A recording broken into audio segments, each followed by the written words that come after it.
কত হয়েছে দাদা? 7 টাকা। Thank you. খুচরো নেই। কোনো ব্যাপার না, আমি তো আসতেই থাকি। Next time. হ্যাঁ, সে তো জানি। কেউ রাস্তা পার করিয়ে দিন, রাস্তা পার করতে চাই। আসুন, আমি আপনাকে ওপারে পৌঁছে দিচ্ছি। সামলে, হ্যাঁ? ভগবান তোমার ভালো করুক, নয়তো আজকালকার যুগে কে কাকে সাহায্য করে। আর এমন কিছু করে দিইনি আমি। 1 মিনিট, হ্যাঁ?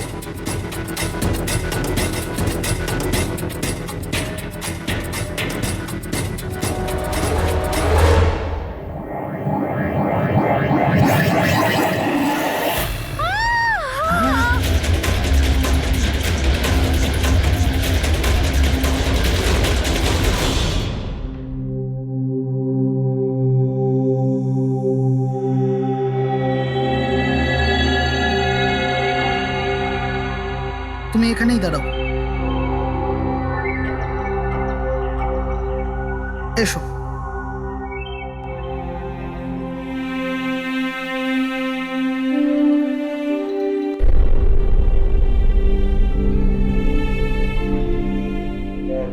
রাধিকা, ওঠো রাধিকা, দেখো তোমার বাবা এসেছে। স্যার, এটা কবে হলো, কি করে হলো? কাল রাত্রে তো একদম ঠিক ছিল আমার মেয়ে। রাধিকা ওঠো। রাধিকা ওঠো বাবা, ওঠো। আমরা বাইরে আছি। রাধিকা, রাধিকা ওঠো, দেখো দেখো আমি এসেছি। রাধিকা ওঠো।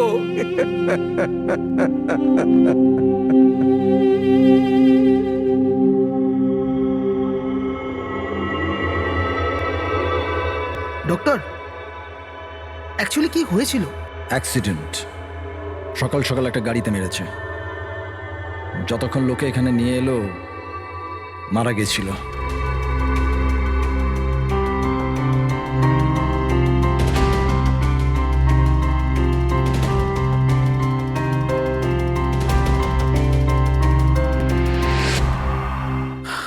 রাঘবকে নিয়ে এসো।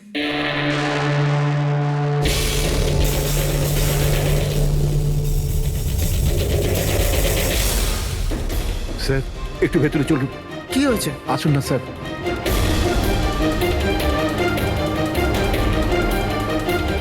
হ্যাঁ?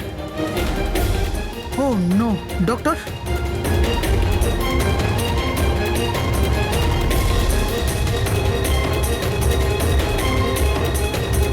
হি ইজ ডেড।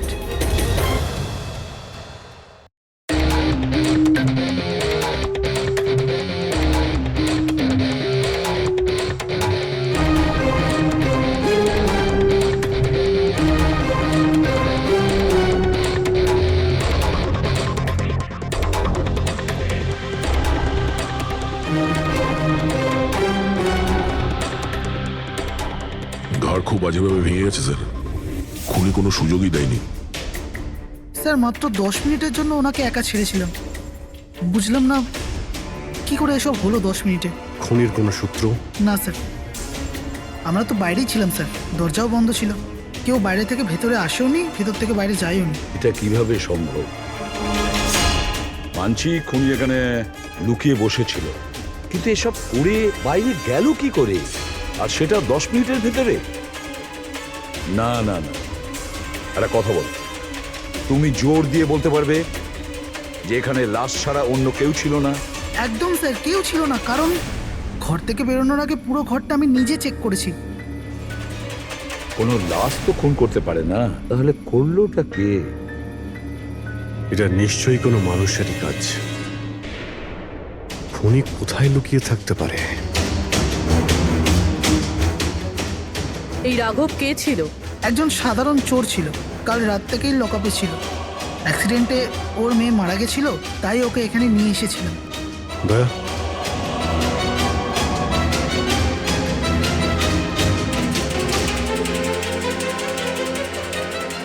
এই যে এখানে তো দরজা আছে।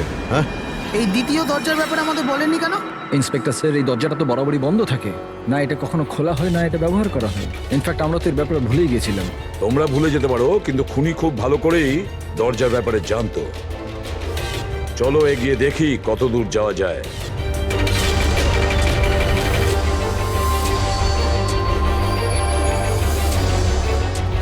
স্যার এই জায়গাটা তো সত্যি সত্যি অনেক দিন ধরেই বন্ধ পড়ে আছে মনে হচ্ছে।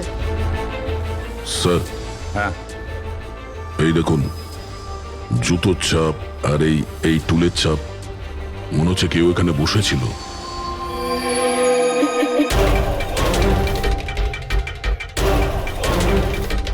স্যার হ্যাঁ স্যার এইদিকে যাওয়ার একটা রাস্তা আছে।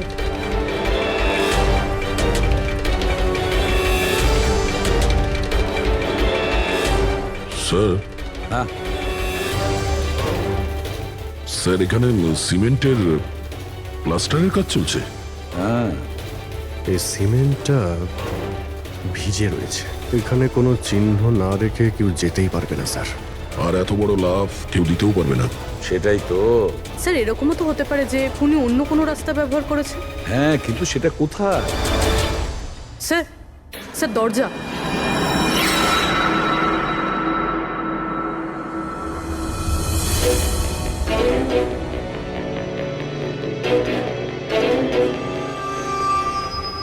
সামনেই সিকিউরিটি কেবিন, এখান থেকে তো বেরোনো অসম্ভব। সেটাই তো। তাহলে যেতে পারে কোথা দিয়ে? স্যার এই খুনি কিন্তু বেশ ভালো প্ল্যান বানিয়েছিল। হ্যাঁ কিন্তু একটা প্রশ্ন থেকে যায়, একটা সাধারণ চোরকে মেরে ফেলার জন্য এত বড় প্ল্যানিং আর এত বড় ঝামেলা করার কি দরকার তার? আর কেনই বা করবে? হ্যাঁ স্যার, রাঘব তো পুলিশ কাস্টাডিতেই ছিল, ওকে মারার প্ল্যানিং এখানে কেন করলো, তাও হসপিটালের মর্গের মধ্যে? আর তারপর খুনি বা জানলো কি করে যে ওর মেয়ের আজকেই অ্যাক্সিডেন্ট হবে আর ওর বডিকে এখানে নিয়ে আসা হবে? গন্ডগোল আছে অভিজিৎ, অনেক বড় গন্ডগোল আছে। এই রাধিকা আর ওর বাবার রাঘবের মাঝখানে কোনো না কোনো আলাদা সম্পর্ক নিশ্চয়ই আছে। তা একটা কাজ করো, রাধিকার অ্যাক্সিডেন্ট আর ওর বাবা রাঘবের খুন, এই দুটো কাজ করার মধ্যে কিসের যোগাযোগ আছে খোঁজ নাও। স্যার, আর অভিজিৎ দেখো তো একটু এই হসপিটাল চত্বর ঘুরে যে খুনি এখান থেকে গেল কিভাবে আর কোন রাস্তা দিয়ে।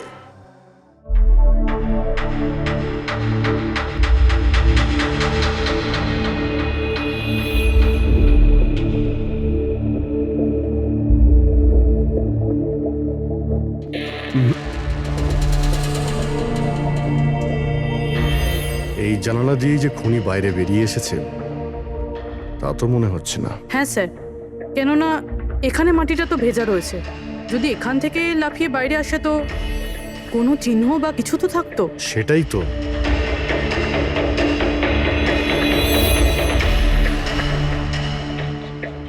ওখানে মর্গের রুমের বাইরে সিমেন্ট ভিজে, ওখানে কোনো চিহ্ন নেই। এখানে একটাই রাস্তা আছে যেটা দিয়ে বাইরে আসা যায়, এখান থেকেও আসেনি, মানে গেল কোথা দিয়ে? কিন্তু স্যার একটা জল জ্যান্ত মানুষ এইভাবে হাওয়াতে উড়ে তো যেতে পারে না। কারেক্ট, জলজান্ত মানুষ না হতে পারে পুরবী, কিন্তু মৃত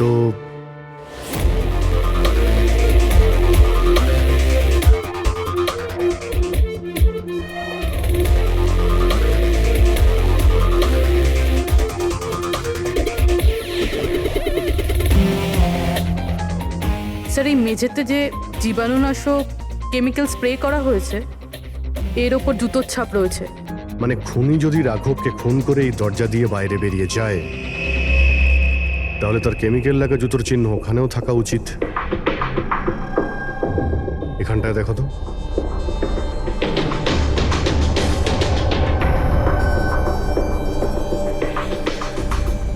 স্যার এখানে জুতোর ছাপ তো আছে, কিন্তু আমাদের জুতোর ছাপ রয়েছে। এই যে প্লাস্টিক কভার্স আমরা পরে আছি, এগুলো ছাড়া আর কোনো চিহ্ন নেই। আর কোনো চিহ্ন নেই? না। আচ্ছা, আমি যেরকম ভেবেছিলাম তেমনটাই হয়েছে। স্যার আপনি কি বলতে চাইছেন? মানে হলো খুনি এই দরজা দিয়ে বাইরে যায়নি। স্যার খুনি এই দরজা থেকে বাইরে যায়নি, মেইন ডোর থেকে বাইরে যায়নি, তাহলে বাইরে গেল কিভাবে? খুনি এই রুম থেকে বাইরেই যায়নি। এটা কি করে সম্ভব স্যার? রাঘবের মৃত্যুর পর এই রুমটা তো আমি নিজে চেক করেছি। যদি রাঘব ছাড়া এই রুমে আর কেউ ছিল তাহলে এই 8টা লাশ। Exactly my point. এখানে 8টা লাশ ছিল, 8টা। স্যার আপনি কি বলতে চাইছেন? রাঘবের খুন কোনো লাশ করেছে? হতে পারে। এই 8টা লাশের মধ্যে এখানে শুধু 5টা রয়েছে। 3টে লাশ তাদের পরিবারের লোকেরা নিয়ে গেছে। হ্যাঁ স্যার।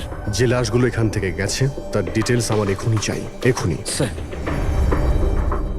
আমার মনে হচ্ছে এই খুনির রহস্য এই 3টে লাশের মধ্যে লুকিয়ে আছে।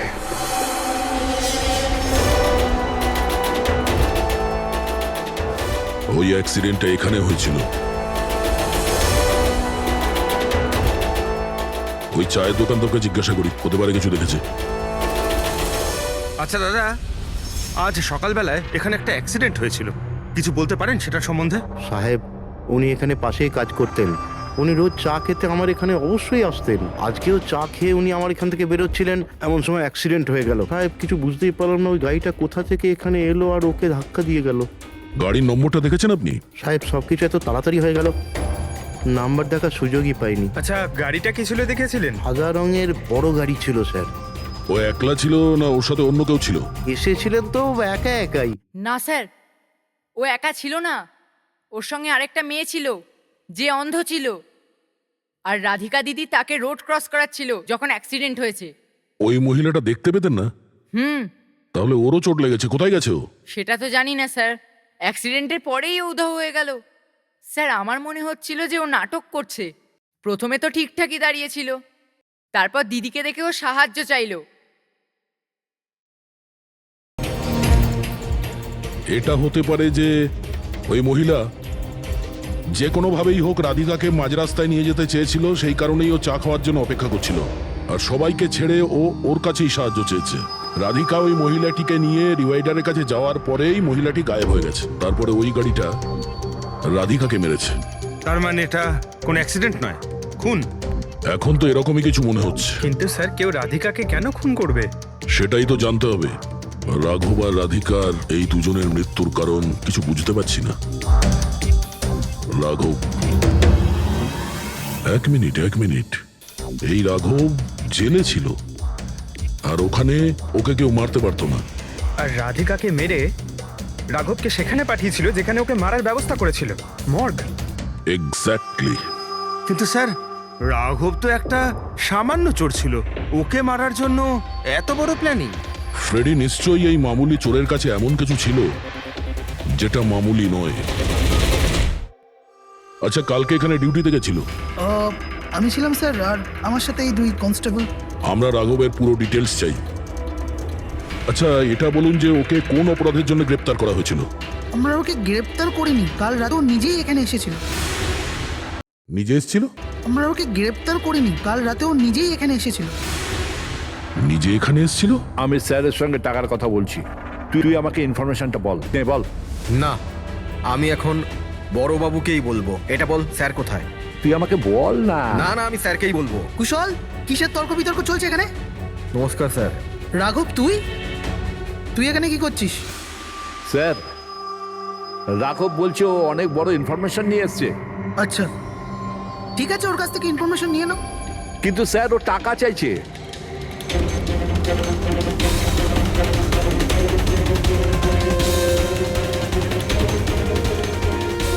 পুলিশের কাছে টাকার গল্প করছিস? টাকা চাই? খবরটা কিছু এরকম। ঠিক আছে, টাকা দিয়ে নিয়ে নাও ইনফরমেশন। কিন্তু স্যার, ও অনেক টাকা চাইছে। পরিমাণটা শুনলে আপনিও চমকে যাবেন।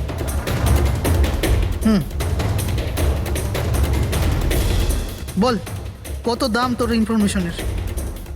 3 কোটি। আরে, 3 কোটি? এমন কি ইনফরমেশন ছিল ওর কাছে যে এত টাকা চাইছিল? জানি না স্যার, ও কিছু বলেনি। হ্যাঁ, এটা বলছিল যে কয়েক হাজার লোকের জীবনের প্রশ্ন, কিন্তু বলবে তখনই যখন ও 3 কোটি টাকা নেবে। স্যার, কালকে রাতে তো ওকে আমি লকআপে রেখে দিয়েছিলাম। ভেবেছিলাম যে সকাল হলেই ওকে আমি আমার মতো করে জিজ্ঞেস করব। ঠিক তখনই ওর মেয়ের ব্যাপারে আমরা জানতে পারলাম, আর আমরা ওকে নিয়ে মর্গে চলে গেলাম।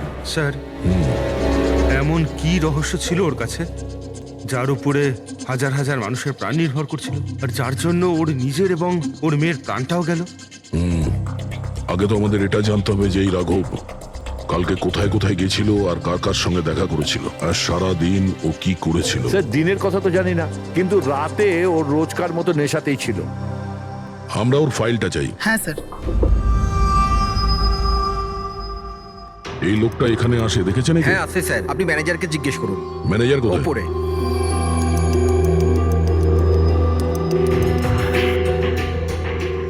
ম্যানেজার? ওই দেখুন ম্যানেজার। আমরা সিআইডি থেকে আসছি। এই লোকটা কাল এখানে এসেছিল? স্যার এ তো রাঘব, এ সবসময় এখানে আসে। এই লোকটা কাল রাতে এখানে এসেছিল কিনা? হ্যাঁ স্যার, কাল রাতে এসেছিল আর কাল মোটামুটি 11টা অব্দি এখানেই ছিল। ওর ব্যবহার কেমন ছিল? সবসময়ের মতো চিন্তায় ছিল। চিন্তিত ছিল? কিছু বলেছিল? কি কারণে চিন্তিত ছিল? জুয়া খেলে খেলে একেবারে ধারে ডুবেছিল স্যার। আমাদের এখানেও প্রায় 5,000 টাকা ধার নিয়েছে। কালই বলেছিলাম ওকে যদি পুরনো টাকা না দাও তাহলে এখানে কোনো খাওয়া দাওয়া পাওয়া যাবে না। তখন ও কি বললো? বলেছিল মিটিয়ে দেবে। কিছু নতুন কাজ করতে যাচ্ছিল। নতুন কাজ? কি কাজ? সেটা বলেনি স্যার। ঠিক আছে, থ্যাংক ইউ। স্যার এই এই রাঘব এমন কি কাজ করতে যাচ্ছিল যে ওর সব ঋণ শোধ হয়ে যেত?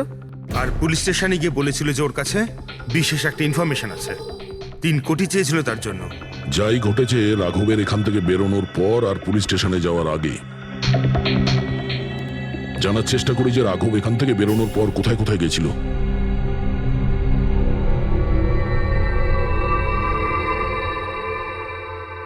আচ্ছা কালকে এই লোকটাকে আশেপাশে কোথাও দেখেছিলে? হ্যাঁ স্যার, যখন এখান থেকে বেরোচ্ছিলাম তখন আমি দেখেছি ওনাকে। তারপর কোথায় গেলেন আমি কিছু জানি না। আচ্ছা, এখান থেকে ও হেঁটে গেছিল না? হ্যাঁ স্যার, শুধু হেঁটেই গিয়েছিল, পুরো নেশা করেছিল। ওইদিকে কোথায় গেল স্যার? নেশা অবস্থায় হেঁটে গেছে তো বেশি দূর যায়নি। চলো দেখি। Thank you. ঠিক আছে স্যার।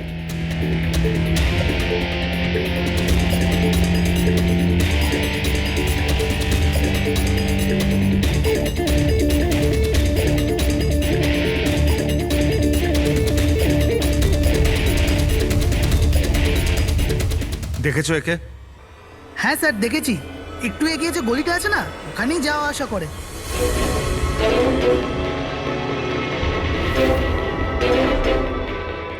এক মিনিট, এই লোকটাকে দেখেছো? এ তো শিবার আত্মীয়। কাল রাতে জোরে জোরে দরজা ধাক্কা দিচ্ছিল আর শিবা শিবা করে চেঁচাচ্ছিল, পুরো পাড়াকে জাগিয়ে দিল স্যার। এই শিবা থাকে কোথায়? স্যার 3-4টে বাড়ি পর বাঁদিকে সবুজ রঙের একটা দেওয়াল আছে, ওটাই ওর বাড়ি।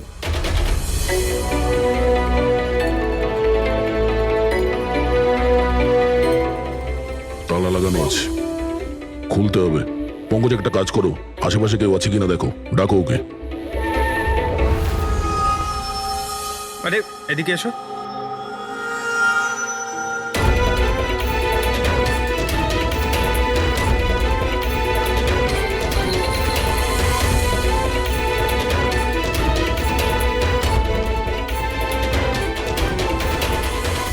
মনে হচ্ছে ঘর খালি করে ও পালিয়ে গেছে এখান থেকে। কোথায় ও? শিবা কোথায়? হ্যাঁ স্যার ওর তো কোনো খোঁজ খবর থাকে না, যে কোনো সময় আসে যে কোনো সময় যায়। আচ্ছা, কোনো আইডিয়া আছে কোথায় পাবো ওকে? স্যার ওই বস্তির পেছনে ওর ওর আত্মীয়র বাড়ি আছে, ওখানে পাওয়া যেতে পারে, ওখানেও যায় আসে।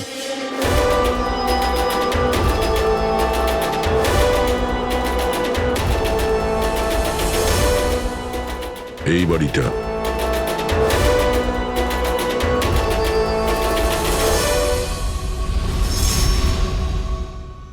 আপনি শিবার আত্মীয়? হ্যাঁ স্যার। আপনারা? এই শিবা এখানে আসা যাওয়া করে কি? হ্যাঁ স্যার, কখনো কখনো। মাঝে মাঝে। আজ আসতে পারে? বলতে পারবো না স্যার। বলতে পারবেন না?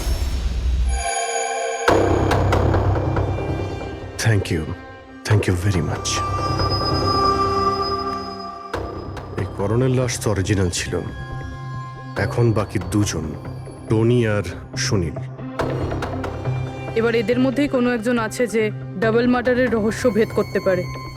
এই টনির ডেথ সার্টিফিকেট দিয়েছে ডক্টর বিক্রান্ত। এই বিক্রান্তের কাছে তুমি যাও, দেখো টনির ব্যাপারে উনি কি বলেন, আর আমি সুনীলের ব্যাপারে খোঁজ নিচ্ছি। স্যার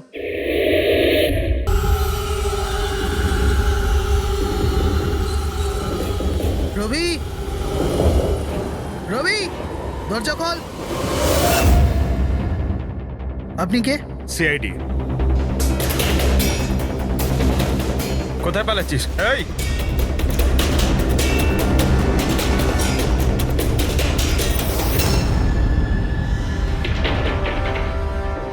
চল। স্যার আপনারা আমার পেছনে কেন পড়ে আছেন? আমি কিছু করিনি, আমাকে মারবেন না। দেখুন আমি চুপ। এখন এটা বল, ওই রাত্রে রাঘব যখন তোর বাড়িতে এসেছিল তখন কি হয়েছিল? স্যার আমি রাঘবকে নিয়ে গেছিলাম মালাডের কমল সোসাইটিতে। ও চুরি করতে গেছিল, তাই ও একটা বাড়িতে ঢুকে পড়লো, কিন্তু আমি জানতাম না ও কোন বাড়িতে গেছিল। আমি ওখানেই মোটরসাইকেলে ওর জন্য ওয়েট করছিলাম। কিছুক্ষণ পর ও যখন এলো তো ও অবাক হয়েছিল, বলছিল যে ভেতরে ও কিছু পেয়েছে। কি পেয়েছিল? ও ওখানে বোম। কি? আমি ওকে বলেছিলাম যে এই কথাটা আমরা পুলিশকে বলে দিই, কিন্তু স্যার ও নিজের লোভ সামলাতে পারলো না, তো ওর স্বার্থ সিদ্ধি করার চেষ্টা করলো। ব্যাস স্যার, এর বেশি আমি কিছু জানি না। যদি তুমি কিছু না করো তাহলে তুমি পালাচ্ছিলে কেন? স্যার ওই রাঘব আর ওর মেয়ের মৃত্যুর খবর শুনে আমি ভয় পেয়ে গেছিলাম, শুধু আমার আর আমার পরিবারের প্রাণ বাঁচানোর জন্য পালাচ্ছিলাম। স্যার হয়তো সেই জন্যই বলছিল যে হাজার হাজার লোকের জীবনের ব্যাপার। আর যদি সত্যি রাঘব ওখানে বোম পেয়ে থাকে তাহলে এটা তো খুব সাংঘাতিক ব্যাপার। অন্য কেউ ওই বোমটা পাওয়ার আগে আমাদের খুঁজতে হবে ওই বোমটাকে। কোথায় ছেড়েছিলে তুমি রাঘবকে বলো আমাদের। চলো। কমেন। ডক্টর বিক্রান্ত, হ্যাঁ বলুন। আমি সিআইডি থেকে এসেছি। সিআইডি? বসুন। না ঠিক আছে, এই এই টনির ডেথ সার্টিফিকেট আপনি ইস্যু করেছিলেন? হ্যাঁ আমি ইস্যু করেছিলাম। আচ্ছা তাহলে কি টনি সত্যিই মারা গিয়েছিল? এটা কি ধরনের প্রশ্ন করছেন আপনি? অফকোর্স মারা গেছিল, না হলে আমি ডেথ সার্টিফিকেট ইস্যু করতাম কি করে? দেখুন ডক্টর, আমি সেরকম কিছু বলতে চাইনি। এরকমও তো হতে পারে আপনার কোনো ভুল হয়েছিল, ও বেঁচে ছিল আর তারপর। আমার 20 বছরের জীবনে আমাকে আজ পর্যন্ত এরকম অভিযোগ কেউ করেনি। আচ্ছা ডক্টর, আপনি কি টনিকে আগে থেকে চিনতেন? আগে না, ওনার স্ত্রী ওনাকে ক্লিনিকে নিয়ে এসেছিলেন। হার্ট অ্যাটাক হওয়ার জন্য উনি মারা গিয়েছিলেন। হ্যাঁ ম্যাডাম, এটা সত্যি যে আমাদের দিক থেকে কোনো ভুল হয়নি। আমি কোনো হাতুড়ে ডাক্তার নই ম্যাডাম। 20 বছরের অভিজ্ঞতা আছে আমার। ইংল্যান্ড মেডিকেল কলেজ থেকে ডিগ্রি আছে আমার। আপনি বুঝতে পারছেন? England medical college. আর আপনি আমার যোগ্যতায় সন্দেহ করছেন? আমি কি জীবিত আর মৃতর মধ্যে পার্থক্য বুঝি না? I am so sorry doctor, আমি সেরকম কিছু বলতে চাইনি। আচ্ছা আপনি এটা বলুন, ওই লাশটাকে নিয়ে কোথায় যাওয়া হয়েছিল? কবরস্থানে নিয়ে গেছিল, আর কোথায় যাবে? থ্যাঙ্কস।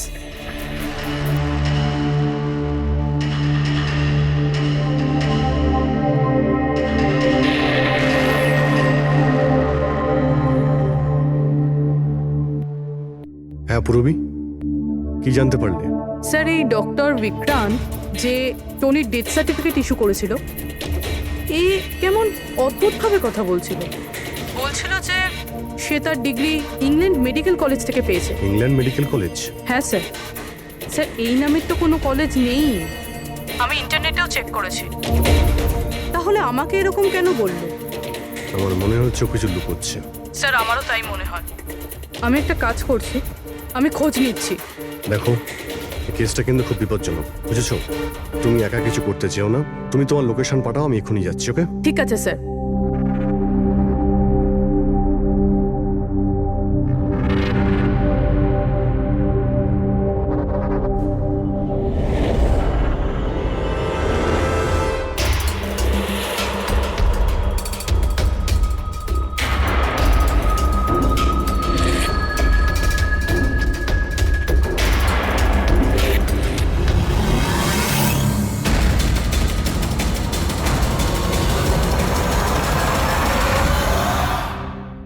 শিবা বলল যে ও রাঘবকে এখানেই ছেড়েছিল।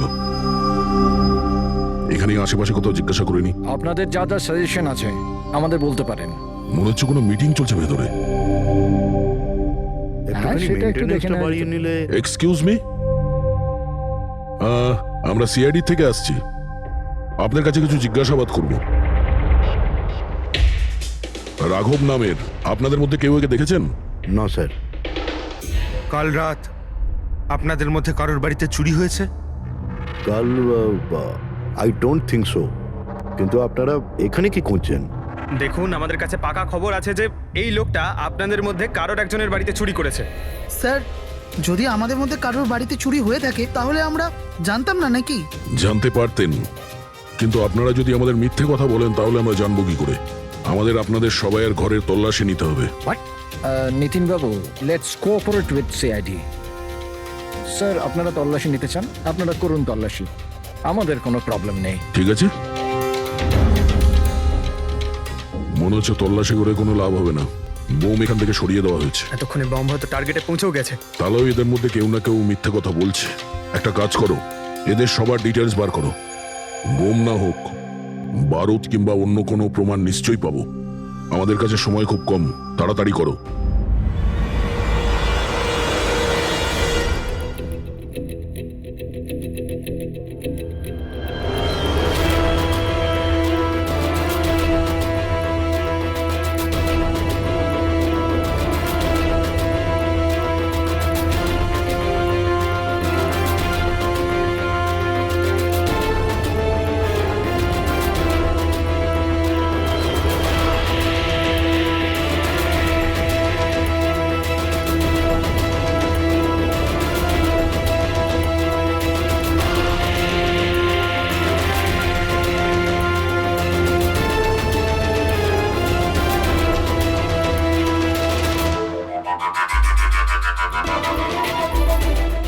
কফিন?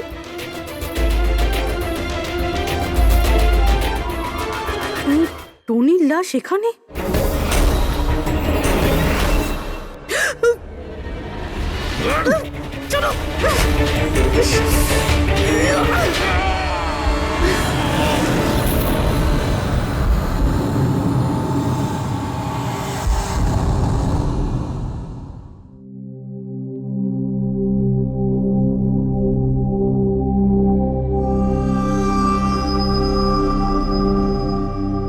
হ্যাঁ পঙ্কজ, স্যার বমের ব্যাপারে কিছু জানতেই পারছি না স্যার। যে কটা লোককে আমরা সন্দেহ করছি না, প্রত্যেকটা লোকের ঠিকুজি খুঁজে বের করো খুব ভালো করে। হ্যাঁ দয়া, এই ব্যাপারে কিছু খুঁজে পেলে? স্যার, কেস ফাইল থেকে তো পাচ্ছি না, তবে পুলিশ ডেটা থেকে পাচ্ছি স্যার। আচ্ছা, কাল রাত্রে কেউ পুলিশ ডেটাবেসে এন্ট্রি করেছে স্যার। এই দেখুন, রাত 3:30-র সময় সিস্টেমের ফায়ারওয়াল 15 মিনিটের জন্য বন্ধ ছিল। মানে স্যার, কেউ এই সিস্টেমটাকে অ্যাক্সেস করার চেষ্টা করেছে আর কিছু ফাইল খুলেছে। কোন ফাইলগুলো? রাঘবের ফিঙ্গারপ্রিন্ট স্যার। রাঘবের ফিঙ্গারপ্রিন্টস? রাঘবের ফিঙ্গারপ্রিন্টস? কিন্তু কেন? এটার তো একটাই মানে দাঁড়ায় দয়া, সে যেই হোক সে রাঘবকে চিনতো না, এই জন্য ও রাঘবের ফিঙ্গারপ্রিন্ট পেয়েছিল ওই বোম রাখা ঘরে। সেই ফিঙ্গারপ্রিন্ট পুলিশের ডাটাবেসকে হ্যাক করে ওর ফিঙ্গারপ্রিন্টের সঙ্গে ম্যাচ করে দেখা হয়েছে। রাঘবের ব্যাপারে ওরা পুরোটাই জানতে পেরেছে, রাঘব দেখতে কেমন, কি কাজ করে, আর সেখান থেকে ওরা জানতে পারে যে রাঘব জেলে বন্দী হয়ে আছে। ওদের যে করেই হোক রাঘবকে জেল থেকে বের করতে হতো। এই জন্য রাঘবের নিরীহ সন্তান রাধিকাকে ওর অ্যাক্সিডেন্ট করিয়ে দিয়েছে। ও জানতো যে পুলিশের লোকেরা রাঘবকে নিয়ে রাধিকার কাছে আসবে তার মেয়েকে দেখানোর জন্য। নিজের সন্তানকে দেখতে রাঘব নিশ্চয়ই আসবে, আর তারপরে সুযোগ পেতেই রাঘবকে মেরে ফেলেছে। এরা খুব সাংঘাতিক লোক দয়া, ওরা এতটাই বিপজ্জনক পুলিশের ডাটাবেস পর্যন্ত হ্যাক করতে পারে। বাস স্যার, একবার এটা জানতে পারি যে মর্গে রাঘবের খুন কে করেছে, তাহলেই। হ্যাঁ অভিজিৎ, বলো। দয়া, পুরবীর একটা খুব বড় বিপদ হয়েছে, ওকে ফোনে পাচ্ছি না, ওকে খুঁজতে হবে। কি? ঠিক আছে, আমরা ওর মোবাইল ট্র্যাক করে পৌঁছচ্ছি। ওকে ওকে, ইয়া। কি হলো? পুরবী প্রবলেমে আছে স্যার।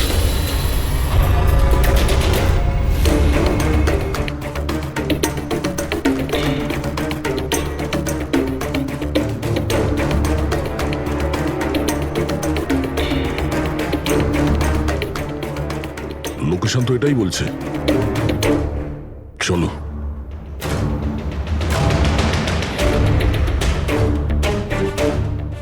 স্যার, দরজা তো খোলা।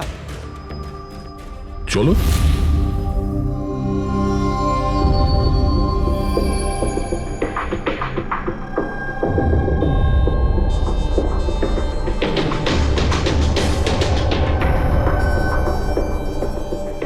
এখানে তো কেউই নেই।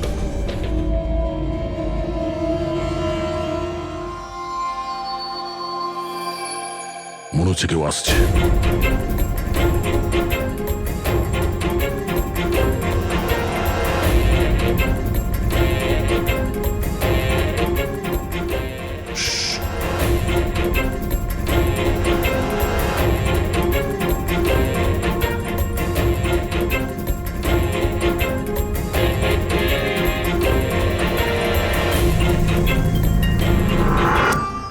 অভিজিৎ, তুমি?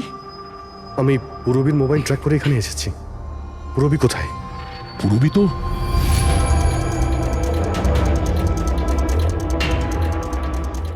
পুরবী?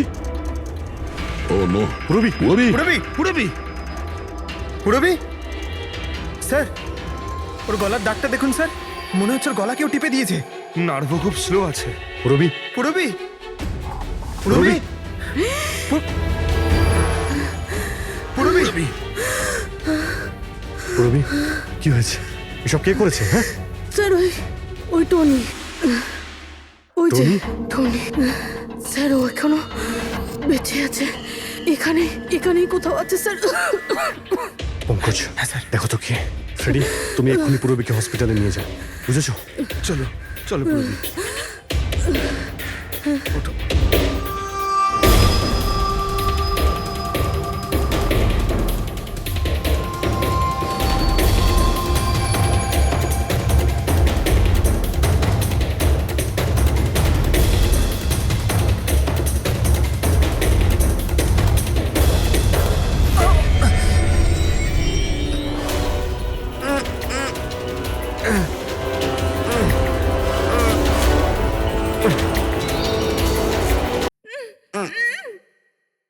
আমার স্বামী। ভয় পাবেন না, আমরা সিআইডি থেকে।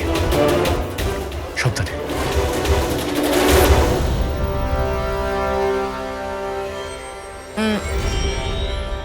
আপনি কে? আমি ডক্টর বিক্রান্ত। ওরা জোর জবরদস্তি করে আমার থেকে সার্টিফিকেট বানিয়েছিল। আমার বউ ওদের কাছে বন্দি ছিল, ওর প্রাণের ঝুঁকি ছিল।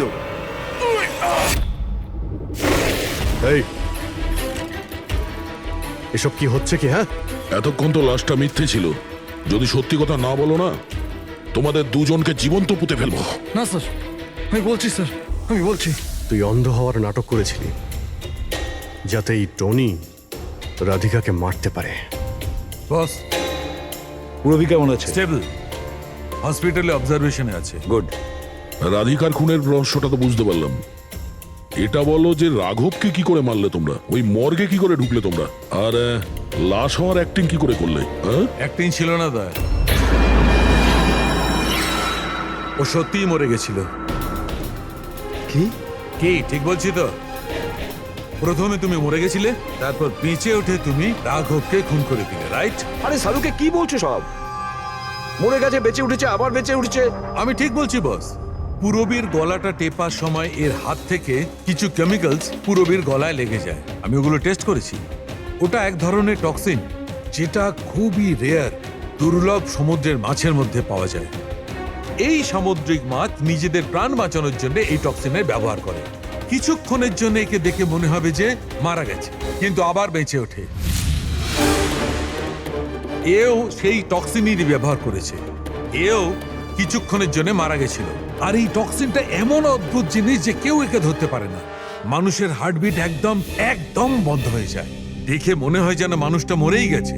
এই কাজটাই এ করেছে। প্রথমে মারা যায় আর তারপরে বেঁচে উঠে রাঘবকে খুন করে। ঠিক বলেছি? Correct sir. তুমি ওদেরকে মারলে কেন? আমি টাকা পেয়েছিলাম স্যার। ইন্টারনেট থেকে কেউ আমাকে হায়ার করেছিল রাঘব আর রাধিকাকে মারার জন্য। বম কোথায়? বম কোথায় আমি জানি না স্যার। কে হায়ার করেছে তোমাদের? আমি এর আগে কোনোদিন দেখা করিনি স্যার। ও আমাকে একটা বিল্ডিংয়ে রেকি করার কথা বলেছিল, যেটাকে ওড়াতে চাইছিল। কোন building? DT pharma company limited.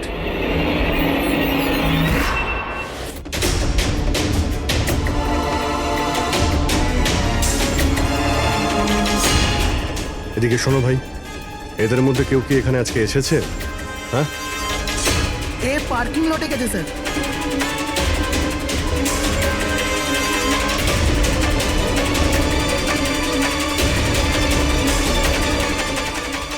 Sir এই পার্কিং লটটা তো অনেক বড়, বম খুঁজতে তো কয়েক ঘন্টা লেগে যাবে। আর যদি এখানে ব্লাস্ট হয় স্যার, তাহলে অনেক লোক মারা যাবে। কিন্তু ওই বোমটা কোথায়? তাড়াতাড়ি খুঁজতে হবে বোমটা। একটা কাজ করো পঙ্কজ, ফেডরিক, তোমরা ওই দিকটা যাও, আমরা এই দিকটা দেখছি। খুব ভালো করে দেখো।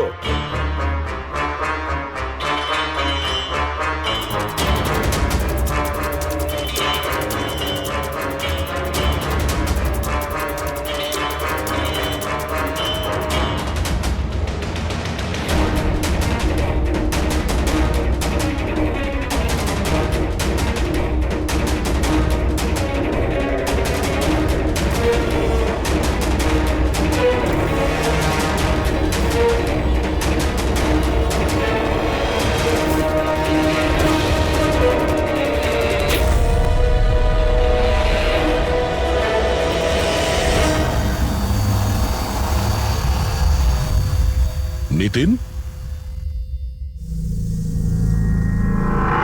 সিআইডি এগোবে না কেউ বলে দিলাম।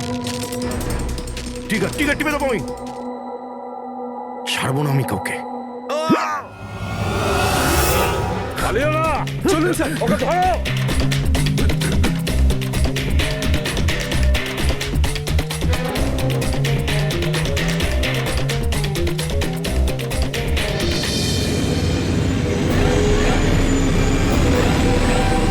খেলা শেষ।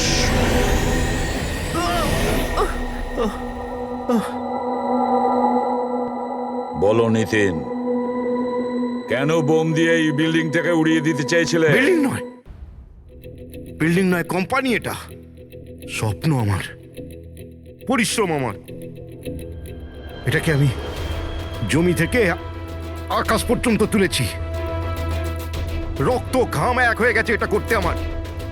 আর এরা সব কৃতজ্ঞতা স্বীকার তো দূরে থাক, আমাকে বের করে দিয়েছে। ওই বোর্ড অফ ডিরেক্টর, আমি বানিয়েছি ওকে, আমি। আর উনি আমাকেই বের করে দিয়েছেন। কি অবস্থা করেছে আমার। প্রতিশোধ তো নিতেই হতো। কিছু লোকের প্রতি প্রতিশোধ নেওয়ার জন্য তুমি এই পুরো বিল্ডিংটাকে উড়িয়ে দিতে চেয়েছিলে? হ্যাঁ, এই বিল্ডিং এ যে সমস্ত নিরীহ লোকেরা আছে তারা কি ক্ষতি করেছিল তোমার? রাঘব আর তার মেয়েরও প্রাণ নিয়েছো তুমি, আর তারপরেও এই বিল্ডিংটাকে প্ল্যান করে শেষ করতে চাইছিলে। কঠোর থেকে কঠোরতম শাস্তি হবে।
কত হয়েছে দাদা?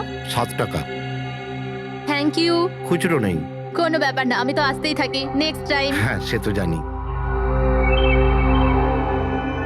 কেউ রাস্তা পার করিয়ে দিন, রাস্তা পার করতে চাই। আসুন, আমি আপনাকে ওপারে পৌঁছে দিচ্ছি। সামলে, হ্যাঁ। এটা কি জানো? DNA report sir. তাহলে এটাও জানো যে এর রিপোর্টে কি লেখা আছে। আর তারপরেও তুমি চাইছো যে আমি মেনে নেব যে তুমি কোনো দোষ করনি, তুমি দোষী নও। স্যার, স্যার আপনি আমাদের শিখিয়েছেন সত্যের থেকে বড় এই পৃথিবীটার কিচ্ছু নেই স্যার। এই কেসটার সত্যিটাও তাই স্যার। আমি কাউকে খুন করিনি স্যার, সত্যি বলছি স্যার। তুমি যদি খুন না করে থাকো তাহলে তোমার রক্ত ওই অস্ত্রতে লাগলো কি করে পঙ্কজ?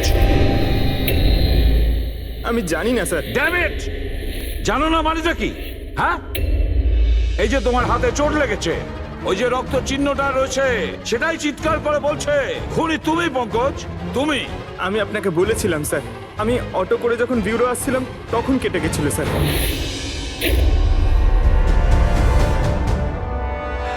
স্যার এটাও তো হতে পারে যে কেউ পঙ্কজকে ফাঁসানোর চেষ্টা করছে। পঙ্কজ, যে লোকটা তোমার হাত কেটেছিল, হয়তো সেই তোমার রক্তের স্যাম্পল নিয়ে গেছে ক্রাইম সিনে রাখার জন্য। স্যার না স্যার, স্যাম্পল ছিল না ওর কাছে।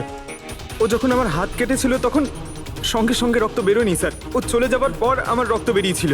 ওর কাছে আমার স্যাম্পল থাকতেই পারে না স্যার। যদি তোমার রক্ত কেউ না নিয়ে থাকে, তাহলে তোমার রক্ত ক্রাইম সিনে শুধু একটা কারণেই যেতে পারে পঙ্কজ, আর সেটা তখনই যখন তুমি ওখানে খুন করতে গিয়েছিলে।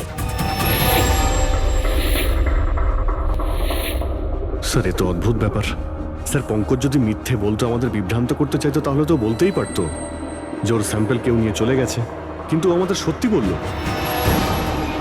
তাহলে ওর সত্যির কি কোনো দাম নেই স্যার?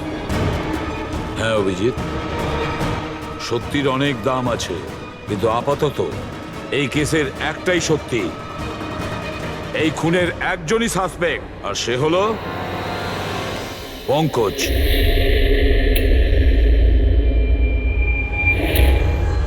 আমি তোমাকে সিআইডি থেকে সাসপেন্ড করছি। স্যার, স্যার আমার কথা বিশ্বাস করুন, আমি কিচ্ছু করিনি। আমি খুন করিনি, আমি আমার বাবার দিব্যি করে বলছি স্যার।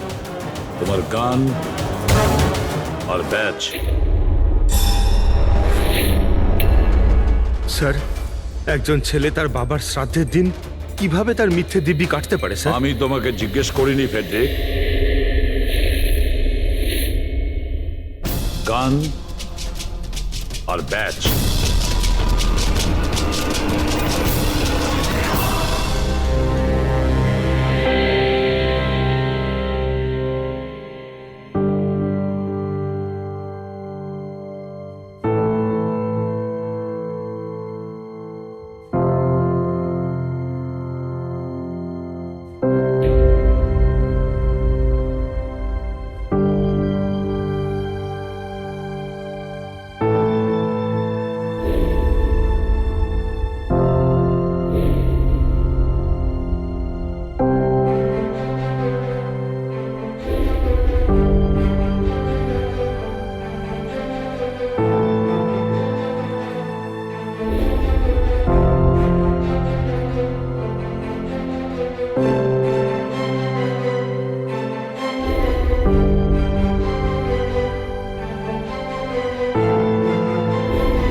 এটা অন্যায় হচ্ছে, এটা খুবই অন্যায় হচ্ছে। নো অফেন্স স্যার, কিন্তু আপনি আপনি সবসময় আমাদের উপর এইভাবে সন্দেহ করতে পারেন না স্যার। এটা তুমি কি বলছো অভিজিৎ? কি ভুল বললাম আমি? যখনই কোনো সিআইডি অফিসারকে মিথ্যে ব্লেম দেওয়া হয়েছে, আপনি আমাদের উপর কখনোই ভরসা করেন না। এটা তুমি কি বলছো অভিজিৎ? আমি তোমার কাছে এটা আশা করিনি। স্যার আমাদেরও আপনার কাছে কিছু আশা থাকে স্যার। আপনার একটা ইশারায় আমরা যে কোনো মুহূর্তে জীবন দিতে প্রস্তুত থাকি। তাহলে এটুকু আশাও কি অন্যায় যে আপনি খারাপ সময় আমাদের পাশে থাকবেন, আমাদের আপনি সহযোগিতা করবেন? তোমাদের আমি সহযোগিতা করি না? সত্যিটা জানার চেষ্টা করিনি? সত্যিটা জানার চেষ্টা করে অনেকবার আপনি আমাদের আত্মসম্মানে আঘাত করেছেন স্যার। আমাদের দায়িত্ব আর কর্তব্যকে আপনি সন্দেহ করেছেন। যখন আমাকে মিথ্যে অপবাদ দেওয়া হয়েছিল, আপনি আমার উপরে ভরসা করেননি স্যার। আর যতক্ষণ পর্যন্ত অভিজিৎ নিজেকে নির্দোষ প্রমাণিত করছে, ওকে জেলেই থাকতে হবে। যখন দয়াকে মিথ্যে অপবাদ দেওয়া হয়, তখন ওকেও আপনি ভরসা করেননি স্যার। কিন্তু হয়তো আপনি একটা কথা ভুলে গেছেন, একবার আপনাকেও এরকম মিথ্যে অপবাদ দেওয়া হয়েছিল স্যার।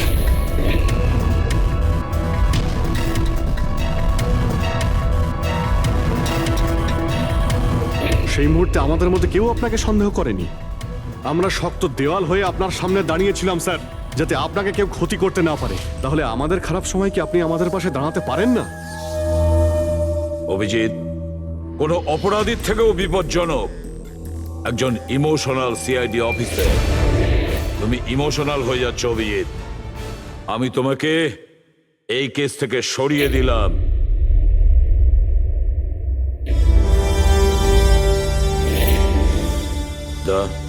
পুরবী, আজ থেকে পঙ্কজের কেস তোমরা দুজনে ইনভেস্টিগেট করবে, শুধু শুধু তোমরা দুজনে। ঠিক আছে স্যার। এখন আমার উপরে আপনার এতটুকুও ভরসা নেই যে এই কেসটাকে আমি নিউট্রাল ভাবে দেখতে পারবো কিনা। এত বছর ডিউটির পর এরকম মেডেল তো ভাগ্যবানেরাই পায়। Thank you sir.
নিজের পিঠ আমার দিকে করে দাঁড়িয়ে পড়ো। চলো এটাও করে দেখে নি।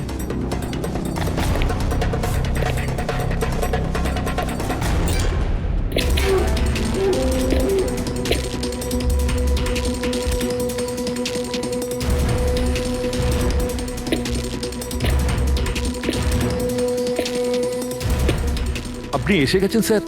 আমি আপনার জন্য অপেক্ষা করছিলাম। ওইখানে আপনার ফাইলটা আছে, ওখানে পুরো ফাইন্যান্সিয়াল প্ল্যান পড়ে আছে এবং আমার স্থির বিশ্বাস যে আপনার খুব পছন্দ হবে।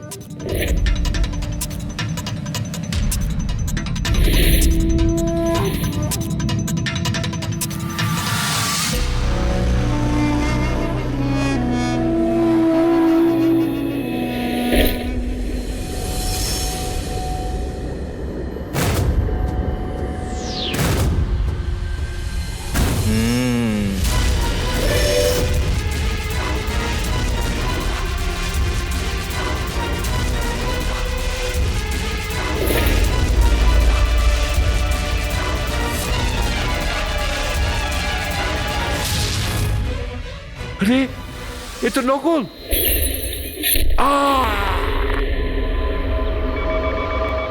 Hello ACP Pradyuman here. What? কখন? আচ্ছা ঠিক আছে।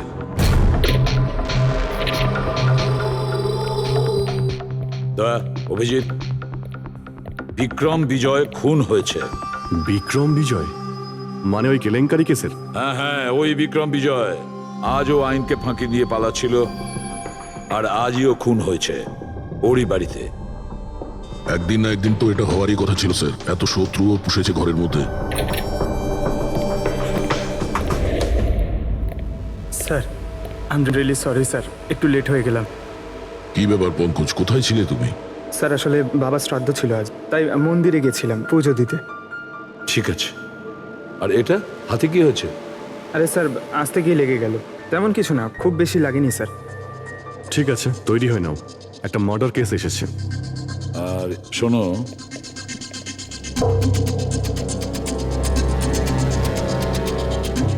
কার আবার মার্ডার হলো? বিক্রম বিজয়ের।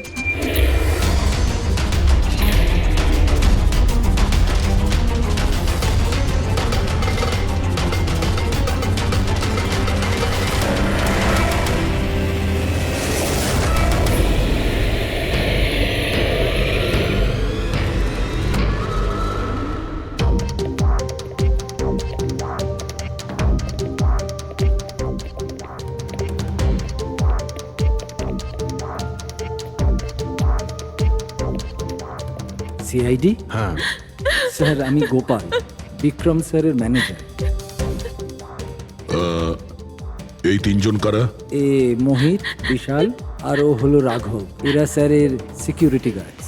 ও, আর ইনি? ইনি বিক্রম স্যারের ওয়াইফ মধু ম্যাডাম, আর বাকিরা সব স্টাফ। বডি কোথায়? স্যার বডি ভেতরে আছে। এই ঘাড়ে আঘাত করেছে আর পেট আর বুকেও মেরেছে। খুনি এটা শিওর হতে চেয়েছিল যে কোনোভাবেই যেন এ বেঁচে না যায়।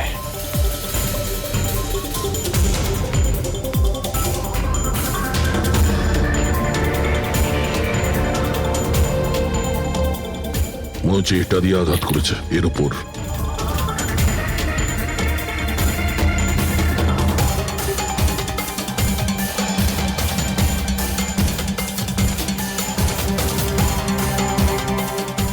বিক্রমের ফোনে শেষ মেসেজটা কোনো আননোন নাম্বার থেকে এসেছিল। নিজের পিঠ আমার দিকে করে দাঁড়াও। পিঠ আমার দিকে মানে ওই লোকটা কি একে নিজের মুখ দেখাতে চাইনি নাকি?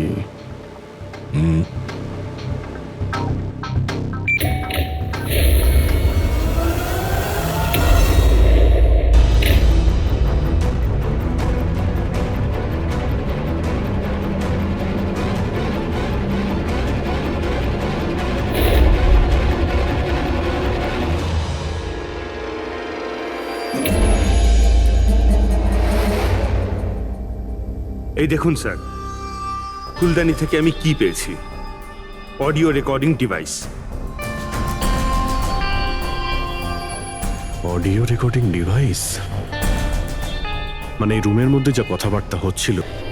ওর আমি নাম তো জানি না, কিন্তু ও যেভাবে প্রস্তুতি নিচ্ছিল ওটা দেখে তো মনে হচ্ছিল যেন ওনার কোনো বিশেষ ক্লায়েন্ট হবে, আর উনি বিক্রমের সাথে দেখা করতে চাইছিলেন। এই ক্লায়েন্ট বিক্রমের কন্ট্যাক্ট এলো কি করে? স্যার আমার জন্যে ও আগে আমাকে কন্ট্যাক্ট করেছিল। ও বিক্রম স্যারের পুরো ইতিহাস ভালো করে জানতো, আর বিক্রম স্যার ওর এই হোমওয়ার্কে খুব ইমপ্রেসড হয়েছিল, আর উনি আমাকে মিটিং ফিক্স করতে বলেছিলেন। আপনি ওর সঙ্গে আগে দেখা করেছিলেন? না স্যার, ওই ফোন করেছিল, আর সেটাও প্রাইভেট নাম্বার থেকে।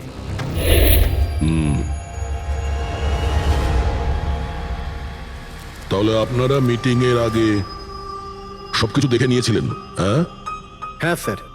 ওই রুমটা খুব ভালো করে চেক করে নিয়েছিলেন তো? হ্যাঁ। তাহলে এই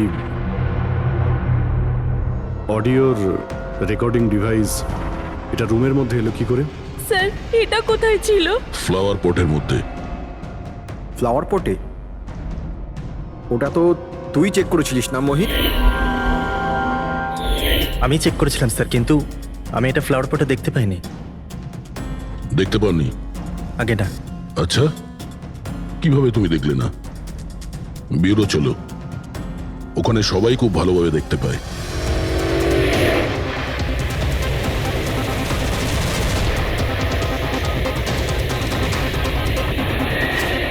মোহিতের উপর নজর রাখবে। গুলি চালাবে না। কৈলাস স্যার আপনি? কে ইনি? ইনি সিবিআই অফিসার কৈলাস বাবু। কেমন আছেন স্যার? দারুণ। কি ব্যাপার স্যার, হঠাৎ করে আপনি আমাদের রাস্তা আটকে দিলেন? অভিজিৎ, আমার ওই লোকটাকে চাই যে তোমাদের সিআইডির গাড়িতে বসে আছে। মোহিত? ও ও আমাদের অপরাধী স্যার, ওকে আমরা বিউরোতে নিয়ে যাচ্ছি ইন্টারোগেট করার না জন্য। অভিজিৎ, ও অপরাধী নয়, ও একজন সিবিআই অফিসার। কি বলছেন আপনি? এই মোহিত সিবিআই অফিসার? কিন্তু স্যার এ তো ওই বিক্রমের ওখানে গার্ডের চাকরি করছিল। দেখাবার জন্য, সত্যিটাকে লুকোবার জন্য। কিরকম সত্যি স্যার? মোহিত একজন আন্ডার কভার। ও আমার কথাতেই ওখানে ডিউটি করছিল, আর আমার কথাতেই ও বিক্রমের ওখানে রেকর্ডিং ডিভাইসটা লাগিয়েছিল। আর এই কারণে কিছুই বলতে হচ্ছিল না। আন্ডার কভার মরে যাবে, কিন্তু প্রোটোকল ভাঙবে না। না ঠিক আছে স্যার, ওই অ্যাকচুয়ালি কিছু জিজ্ঞাসাবাদ তো করতেই হবে, খুনের ব্যাপার তো, জাস্ট জেনারেল জিজ্ঞাসাবাদ। আর আমরা ওই অডিও রেকর্ডিংটা পেতে পারি স্যার? আমরা জানতে চাই যে খুনি আর বিক্রমের মধ্যে কি কথা হয়েছে। আপনি এসে গেছেন স্যার, আমি আপনার জন্য অপেক্ষা করছিলাম। ওইখানে আপনার ফাইলটা আছে, ওখানে পুরো ফাইন্যান্সিয়াল প্ল্যান পড়ে আছে, এবং আমার স্থির বিশ্বাস যে আপনার খুব পছন্দ হবে। এটা নকল। মনে হচ্ছে এই বিক্রম বিজয় খুনিকে চেনে, সেই কারণে খুনি ওকে নিজের মুখ দেখতেই দেয়নি। আর যখন বিক্রম জানতে পারে যে যে টাকাগুলোকে দেওয়া হয়েছে সেগুলো নকল, তখন সে বিক্রমকে খুন করে আর ব্যাগ নিয়ে চলে যায়। একটা কাজ করি আমরা, এই মোহিতকে, আন্ডার কভার পুলিশকে কিছু জিজ্ঞাসাবাদ করি। আই এম সরি স্যার, এই কেসটা এখনো বন্ধ হয়নি। এই জন্য আমি যদি আপনাদের এর থেকে যদি কিছু বেশি বলি তাহলে প্রোটোকল ভাঙা হবে, হুইচ আই ডোন্ট ওয়ান্ট। দেখো মোহিত, আমি তোমার প্রোটোকলকে রেসপেক্ট করি। এমন তো কিছু পেয়েছো তোমার ইনভেস্টিগেশন চলাকালীন যেটা হয়তো তোমার প্রোটোকলের মধ্যে পড়ে না, আর সেই জন্য তুমি আমাদের কিছু বলতে পারো। কিছু তো একটা বলবে যে সূত্র ধরে আমরা খুনি পর্যন্ত পৌঁছতে পারি। আমি আপনাদের শুধু এটা বলতে পারি যে গত কয়েক বছর ধরে সিবিআই এই বিক্রমের পিছনে পড়েছিল। আজ থেকে 15 বছর আগে, সাল 2002-তে সিবিআই এক আন্ডার কভার অফিসারকেও বিক্রমের পিছনে লাগিয়েছিল কিছু বিশেষ প্রমাণ জোগাড় করতে, কিন্তু কিছু পাওয়া যায়নি। আর আনফর্চুনেটলি আমাদের এই অফিসার মারা যান। এক মিনিট, নাম কি ছিল এই অফিসারের? ইন্সপেক্টর অধিরাজ।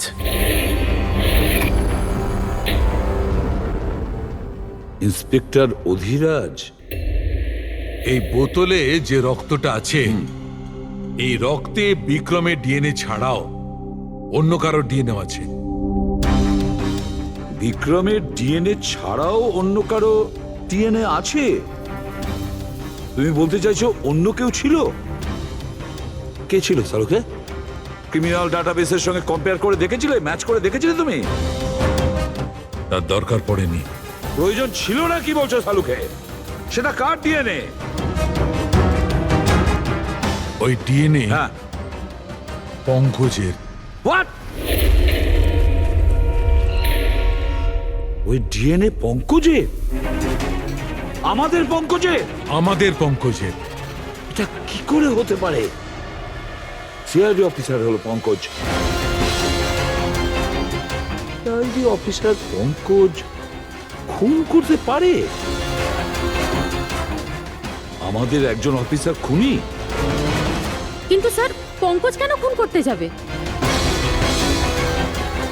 সেটাই তো, সিআইডি অফিসার কেন খুন করতে যাবে? স্যার, বিক্রমের বাড়ির থেকে 1 কিলোমিটার দূরে পুলিশ একটা বেবারিশ মোটরসাইকেল পেয়েছে স্যার। কার মোটরসাইকেল ছিল ওটা? স্যার, ও পঙ্কজের। ওটা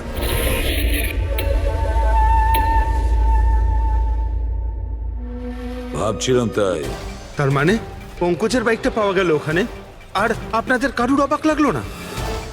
ফ্রেডি, বিক্রম বিজয় যে মারা গেছে আজ 15 বছর আগে, অধিরাজ বাবু পঙ্কজের বাবা একটা আন্ডার কভার কপ বডিগার্ড সেজে বিক্রম বিজয়ের বিরুদ্ধে প্রমাণ জোগাড় করছিল, আর সেই কারণে ও মারাও গেছে। তার মানে স্যার, পঙ্কজ এটা ভাবে যে পঙ্কজের বাবার মৃত্যুর পিছনে এই বিক্রম বিজয়ের হাত রয়েছে, আর এই জন্য ওর বাবার মৃত্যুর প্রতিশোধ নেবার জন্য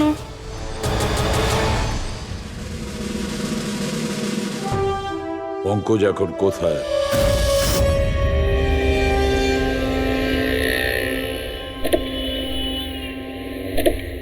আরে স্যার, আপনারা? আরে এই প্রশ্নটাই তো আমরা তোমাকে জিজ্ঞেস করছি। তুমি এখানে কি করছো? তুমি তো অসুস্থ ছিলে। আরে স্যার, বাইক চুরি হয়ে গেছিল আমার। এই সামনে থানাতেই রিপোর্ট লেখাতে এসেছিলাম। এই দেখুন। আমরা জানি তোমার বাইকটা কোথায়। আপনারা কি করে জানলেন স্যার? তোমার বাইক বিক্রম বিজয়ের বাড়ির কাছে পেয়েছি। সেই বিক্রম বিজয় যে তোমার বাবার খুনি। যখন বিউরোতে এসিপি স্যার বলল যে বিক্রম বিজয়ের খুন হয়েছে, তখন তুমি জানতে না ওই বিক্রম বিজয়? হ্যাঁ স্যার। আরে তাহলে তুমি বিউরোতে কেন বললে না? তোমার বলা উচিত ছিল যে বিক্রম বিজয়ই তোমার বাবার খুনি। স্যার, বাবা শ্রাদ্ধ ছিল স্যার। মন্দির থেকে বিউরো আসছিলাম, ওনার ব্যাপারেই ভাবছিলাম। আর কিছু খেয়াল ছিল না স্যার। একদম কিছু মাথায় আসছিল না, বুঝতেই পারছিলাম না কি করব। আর এই যে তোমার হাতটা কাটা, এক্স্যাক্টলি কি হয়েছিল? স্যার, এটা তো মন্দির থেকে যখন আমি অটোতে ফিরছিলাম।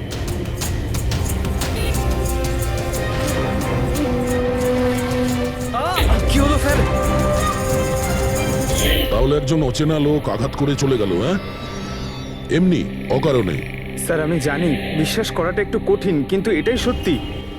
আচ্ছা পঙ্কজ, তুমি সবসময় তো বাইকে করে বিউরোতে আসতে, হঠাৎ তুমি অটো করে কেন এলে? হঠাৎ করে না স্যার, আমার বাইক তো দুদিন ধরে খারাপ হয়ে রয়েছে। তাহলে তোমার খারাপ হয়ে যাওয়া বাইকটাকেও নিয়ে গেল। সে ওটাকে রিপেয়ার করলো, আর ঠিক হয়ে যাওয়ার পর ওটাকে একটা ফাঁকা জায়গায় ফেলে দিয়ে এলো। তাও কাকতালীয় ভাবে এমন একজনের বাড়িতে ফেলে দিয়ে এলো যার আজই খুন হয়েছে, আর যে তোমার বাবার খুনিও। স্যার, আপনারা আমাকে সন্দেহ করছেন? আপনাদের মনে হচ্ছে ওই বিক্রম বিজয়কে আমি মেরেছি?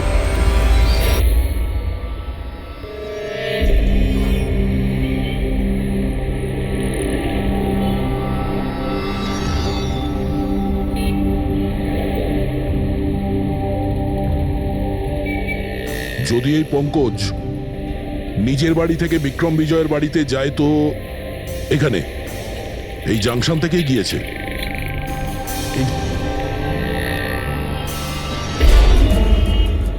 স্যার, সিগন্যালে সিসিটিভি ক্যামেরা রয়েছে। এই সিসিটিভি ক্যামেরার ফুটেজ থেকেই আমরা জানতে পারবো যে পঙ্কজ ওই বাইকে করে এখান থেকে গিয়েছিল নাকি ওটা অন্য কেউ ছিল।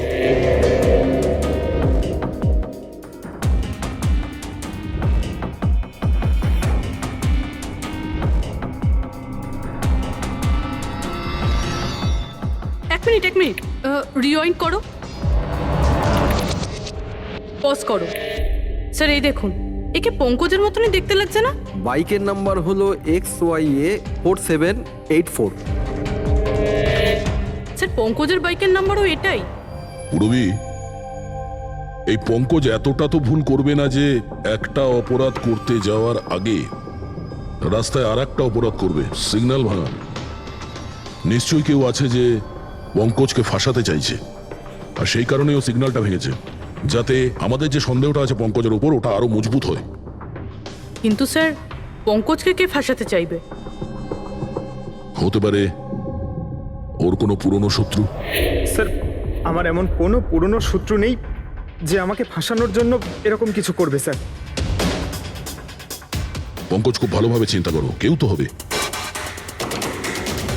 না স্যার। যদি তোমার কোনো শত্রু না থেকে থাকে, তাহলে এই খুন তুমিই করেছো। তুমি নিজের বাবার মৃত্যুর প্রতিশোধ নিয়েছো তুমি, আর সেটাও ওনার মৃত্যুবার্ষিকীতে। স্যার, আমার প্রতিশোধ নেবার কোনো মেন্টালিটি নেই স্যার। আমি খুনি না স্যার, আমি একজন সিআইডি অফিসার। যতদূর বাবার কথা স্যার, আমি তো ওনাকে ভালো করে দেখিও নি স্যার। আমার তো এমন কিছু মনেও নেই যে উনি আমাদের সঙ্গে কখনো টাইম স্পেন্ড করেছেন বা আনন্দ করেছেন। স্যার, উনি হয়তো কখনো ভাবতেনও না যে ওনার একটা ছেলে আছে যার ওনাকে প্রয়োজন। তার মানে হলো তোমার বাবার সঙ্গে তোমার সম্পর্ক ভালো ছিল না? স্যার, উনি একজন আন্ডারকভার কপ ছিলেন। বেশিরভাগই নিজের কাজে ব্যস্ত থাকতেন। বাড়ি, সংসার, সন্তান, পরিজন সেসব নিয়ে উনি কোনোদিন মাথায় ঘামাননি। আমাকে শুধু আমার মাই মানুষ করেছেন স্যার। কিন্তু তাও বলছি পঙ্কজ, তোমার নিজের বাবার সাথে কোনো না কোনো স্মৃতি তো জড়িয়ে থাকবে না? কিছু মনে আছে? শুধু স্যার এইটুকুই মনে আছে আমার স্যার, আমাকে উনি মেলায় ঘুরতে নিয়ে যেতেন, কিন্তু মেলায় নিয়ে যাওয়ার আগে উনি আমাকে হসপিটালে নিয়ে যেতেন প্রতিবার। কি? হসপিটালে? ওটা কেন? হয়তো ছোটবেলায় আমি খুব অসুস্থ থাকতাম, আর উনি হসপিটালে নিয়ে যেতেন, আর আমার খুব ব্যথা লাগতো স্যার। যন্ত্রণা? পঙ্কজ, কোথায় যন্ত্রণা হতো? স্যার পিঠে, এখানে স্যার। পিঠে? পঙ্কজ, ডাক্তার পিঠে কি করতো? না স্যার, তেমন কিছু মনে পড়ছে না স্যার। মনে করো পঙ্কজ, মনে করো কি করতো? তোমার পিঠে ইঞ্জেকশন দিত বা পিঠের থেকে রক্ত বার করতো? কি করতো মনে করো? Sir sir sir drill machine দিয়ে কিছু করতো হসপিটালে। কি বলে? ড্রিল মেশিন দিয়ে? আর তারপরে তোমার পিঠে যন্ত্রণা হতো? খুব ব্যথা করতো স্যার, আমি তো এক সপ্তাহ ঠিক করে বসতে পারতাম না। আর তারপর বাড়ি যাবার পর তোমার ঘুম পেত, অদ্ভুত কিছু মনে হতো, মাথা ঘুরতো? হ্যাঁ স্যার। স্যার মেলায় যখন আমি ঘুরতে যেতাম তখন ঘোরের মধ্যে থাকতাম স্যার, সারাক্ষণ মাথাটা ঝিমঝিম করতে আর ঘুরতো স্যার। কিন্তু স্যার এই কথাটার কেসটার সাথে কি সম্পর্ক? সম্পর্ক আছে বস। আমার মনে হচ্ছে এর বাবা এর খুব কম বয়সে এর বোন ম্যারো ডোনেট করে দিয়েছিল। কিন্তু স্যার বাচ্চাদের বোন ম্যারো ডোনেট করা তো বেআইনি কাজ। বেআইনি কাজ, কিন্তু আমার মনে হচ্ছে বস টাকার জন্য বা যে কোনো কারণেই হোক ওই ডক্টর এর বাবার জন্য এই সমস্ত করেছে। সেটা বুঝলাম স্যার, কিন্তু আমি এখনো এটা বুঝতে পারছি না যে ওই ঘটনাটার এই কেসের সাথে কি সম্পর্ক। কানেকশন এইটা পুরোপুরি, যখন কাউকে বোন ম্যারো ডোনেট করা হয়ে থাকে তখন যাকে বোন ম্যারো ডোনেট করা হয়েছে সেই ব্যক্তির হিউম্যান কাইমারিজম হয়ে যায়। হিউম্যান কাইমারিজম? এটা কি ডক্টর সালুখে? মনে করো যে লোকটাকে বোন ম্যারো ডোনেট করা হয়েছে সেই ব্যক্তিটির শরীরে দুটো ডিএনএ তৈরি হয়ে যায়। একটা ডিএনএ সেইটা যেটা ওর নিজের অরিজিনাল, আর দ্বিতীয় ডিএনএটা তার যার বোন ম্যারো তাকে ডোনেট করা হয়েছে তার। তার মানে ডক্টর, পঙ্কজের বোন ম্যারোটা যে পেয়েছে তার রক্তেও এই পঙ্কজের ডিএনএ আছে? এক্স্যাক্টলি দয়া বস, আমার মনে হচ্ছে সেই ব্যক্তিটা একটা বিশেষ লোক যার জন্য পঙ্কজের বাবা এই কাজ করেছিলেন। এমন কোন বিশেষ লোক যে পঙ্কজের বাবা ইন্সপেক্টর অধিরাজের খুব কাছের মানুষ ছিলেন, আর তার মৃত্যুর প্রতিশোধ নিতে গিয়ে ও একটা খুন করে বসে। কিন্তু কে?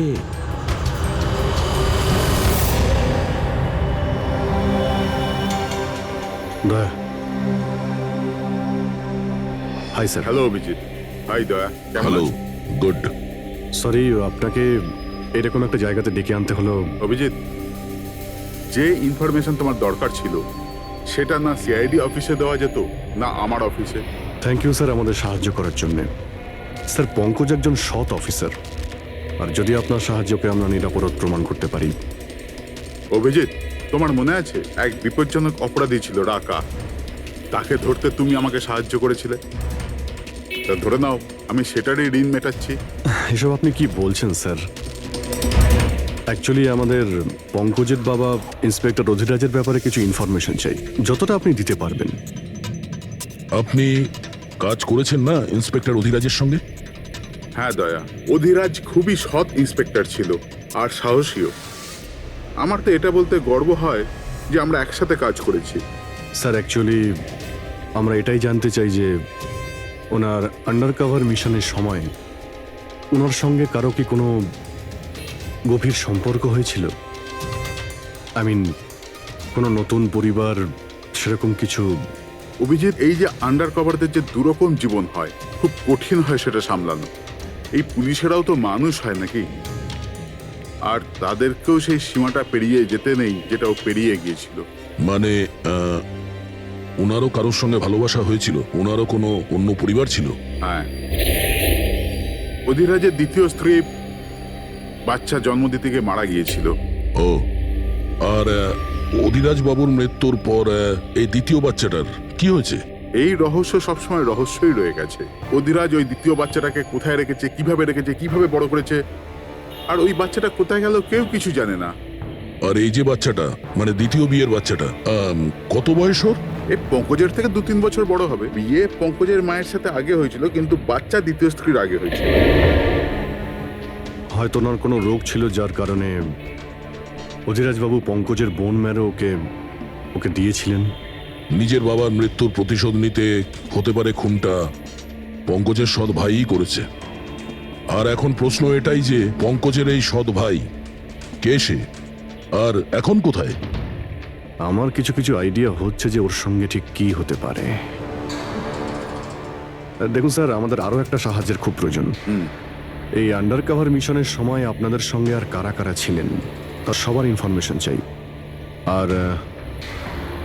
আর অধিরাজ বাবুর ডিটেলস। অভিজিৎ, এটা একটু মুশকিল হবে। জানি স্যার, এটা খুবই কঠিন, কিন্তু কাউকে নির্দোষ প্রমাণ করতে হবে। আপনি আমাদের উপরে বিশ্বাস রাখতে পারেন, সমস্ত ইনফরমেশন আমাদের কাছেই থাকবে। ওকে। আরে ভাই, কতক্ষণ আর অপেক্ষা করতে হবে? এই লোক সময় আসে না কেন?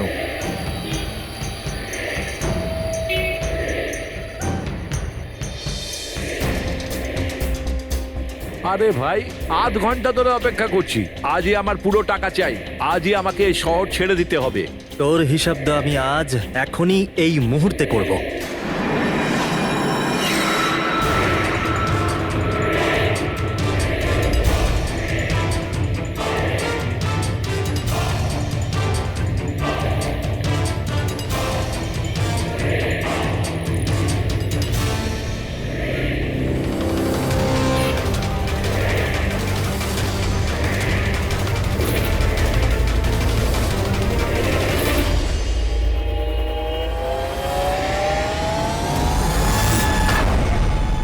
ওর অ্যাকাউন্ট সিআইডি বন্ধ করবে।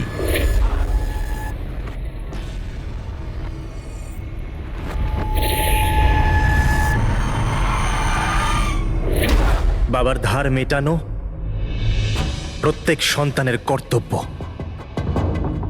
আর যে ছেলে এটা করে তাকেই ভালো ছেলে বলা হয়, আর সেটা হলাম আমি। তুমি তো কিছু করনি, আমি নিয়েছি আমার বাবার মৃত্যুর বদলা। দেখো মোহিত, তোমাদের বাবা ইন্সপেক্টর অধিরাজ একজন সৎ, একজন কর্তব্যপরায়ণ পুলিশ অফিসার ছিলেন।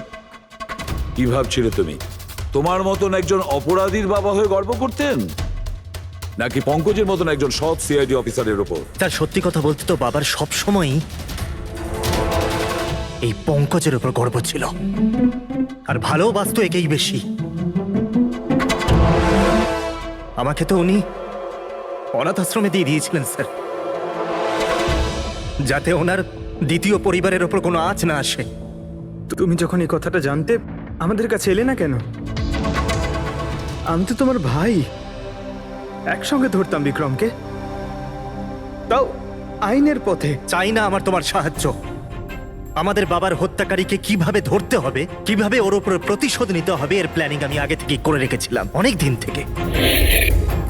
আর এটাই হলো কারণ আমার সিবিআই অফিসার হওয়ার।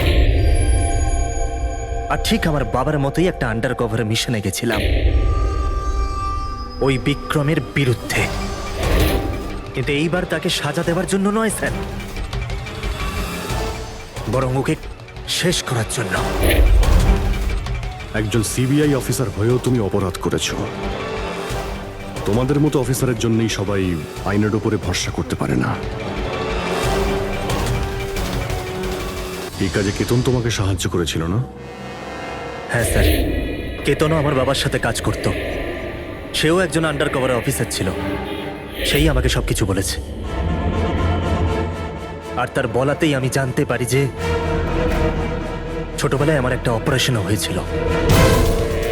আর যখন তুমি জানতে পারলে যে তোমার রক্তে দুটো ডিএনএ আছে, একটা তোমার আর একটা আমার, তুমি খুন করে আমাকেই ফাঁসিয়ে দিলে। হ্যাঁ, আর এই জন্য আমার রক্ত বার করে আমি অস্ত্রের ওপরে ছড়িয়ে দিয়েছিলাম, আর তারপর তোমার হাত কেটেছিলাম, যাতে এক তীরে দুই পাখি মরে। আমার দুই শত্রু, আমার বাবার হত্যাকারী ওই বিক্রম।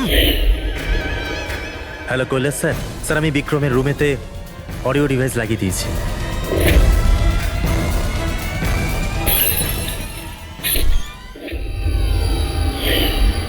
আর তুমি আমাকে এত ঘৃণা করার কারণ কি ভাই? কেন করবো না বলো তো?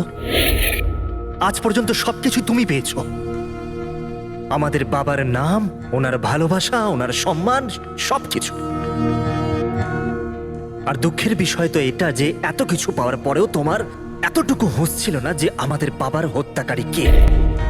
স্যার, আজকে যদি আমি না হতাম তাহলে আমাদের বাবার হত্যাকারী আজও বেঁচে থাকতো এবং ঘুরে বেড়াতো। আর তুমি কি পেলে মোহিত? জেল? আর খুন করে তোমার বাবা কি পেল মরার পরে? লজ্জা? স্যার, একটা প্রশ্ন করতে পারি আপনাকে? আপনারা আমার কাছে পৌঁছলেন কি করে? কারণ আমি এতটুকুও ভুল করিনি সমস্ত প্রমাণ পঙ্কজের বিরুদ্ধে করতে। সেটা তো আমরা জানতাম যে পঙ্কজ এ কাজ কোনোদিন করতে পারে না। আর বাকি রইল তোমার অবধি পৌঁছানোর।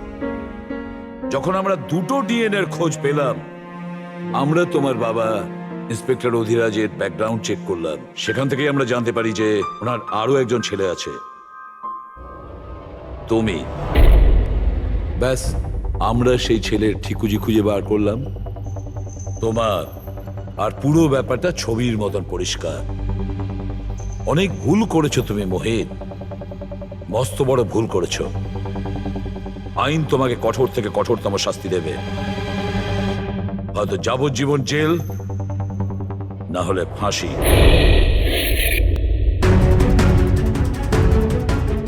ফ্রেডরিক,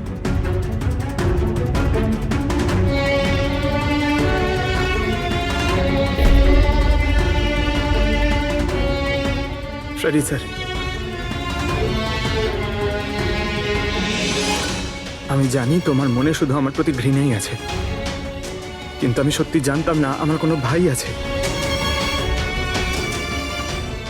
আমি জানি না তোমার সঙ্গে কি হবে, কিন্তু তুমি একটা কথা সবসময় মনে রেখো, আমি তোমার অপেক্ষা করব। I'll wait for you, brother.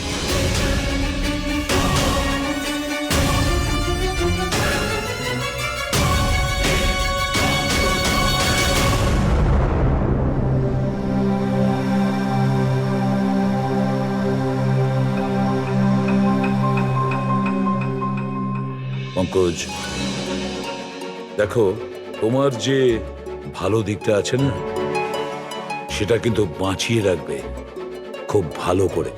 Welcome back to CID. Thank you sir. Sir, I am sorry sir, আপনি ঠিকই বলছিলেন। ইমোশনাল হয়ে আমি স্যার একটু বেশি বলে ফেলেছি। I am sorry. দেখো অভিজিৎ, তোমরা সবাই আমার কাছে শুধু সিআইডি অফিসার নও, তোমরা আমার গর্ব, আমার আত্মবিশ্বাস, তোমরা আমার শক্তি। তোমরা আর এসিবি প্রদ্যুমান আজ পর্যন্ত নিজের শক্তিকে সন্দেহ করেনি, না কোনোদিন করবে। সময় তো সব সময়ই মানুষের পরীক্ষা নেয়, কিন্তু কর্তব্যের পথে চলার সময় যদি নিজের সন্তানের উপরেও গুলি চালাতে হয়, আমাদের হাত যেন না কাঁপে। স্যার, আমি কিচ্ছু করিনি স্যার, আমি কাউকে খুন করিনি স্যার। এটা কি জানো? DNA report sir. তাহলে এটাও জানো যে এর রিপোর্টে কি লেখা আছে? আর তারপরেও তুমি চাইছো যে আমি মেনে নেবো যে তুমি কোনো দোষ করনি? তুমি দোষী নও। স্যার স্যার আপনি আমাদের শিখিয়েছেন সত্যের থেকে বড় এই পৃথিবীতে আর কিচ্ছু নেই স্যার। এই কেসটার সত্যিটাও তাই স্যার। আমি আমি আমি কাউকে খুন করিনি স্যার, আমি সত্যি বলছি। তুমি যদি খুন না করে থাকো তাহলে তোমার রক্ত ওই অস্ত্রতে লাগলো কি করে পঙ্কজ? আমি জানি না স্যার। Damn it! জানো না মানেটা কি? হ্যাঁ, এই যে তোমার হাতে চোট লেগেছে, ওই যে রক্ত চিহ্নটা রয়েছে, সেটাই চিৎকার করে বলছে খুনি তুমি পঙ্কজ, তুমি। আমি আপনাকে বলেছিলাম স্যার, আমি অটো করে যখন বিউরো আসছিলাম তখন কেটে গেছিল স্যার।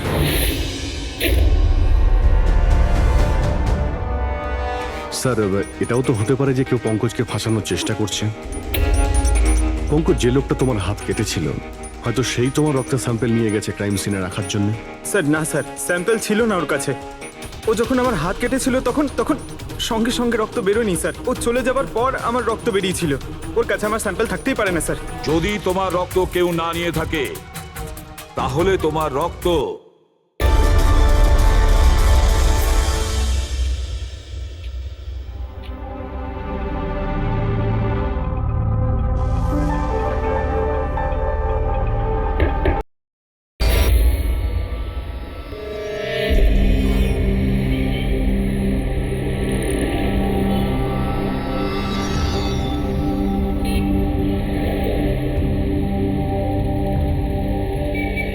যদি এই পঙ্কজ নিজের বাড়ি থেকে বিক্রম বিজয়ের বাড়িতে যায় তো এখানে এই জাংশন থেকেই গিয়েছে।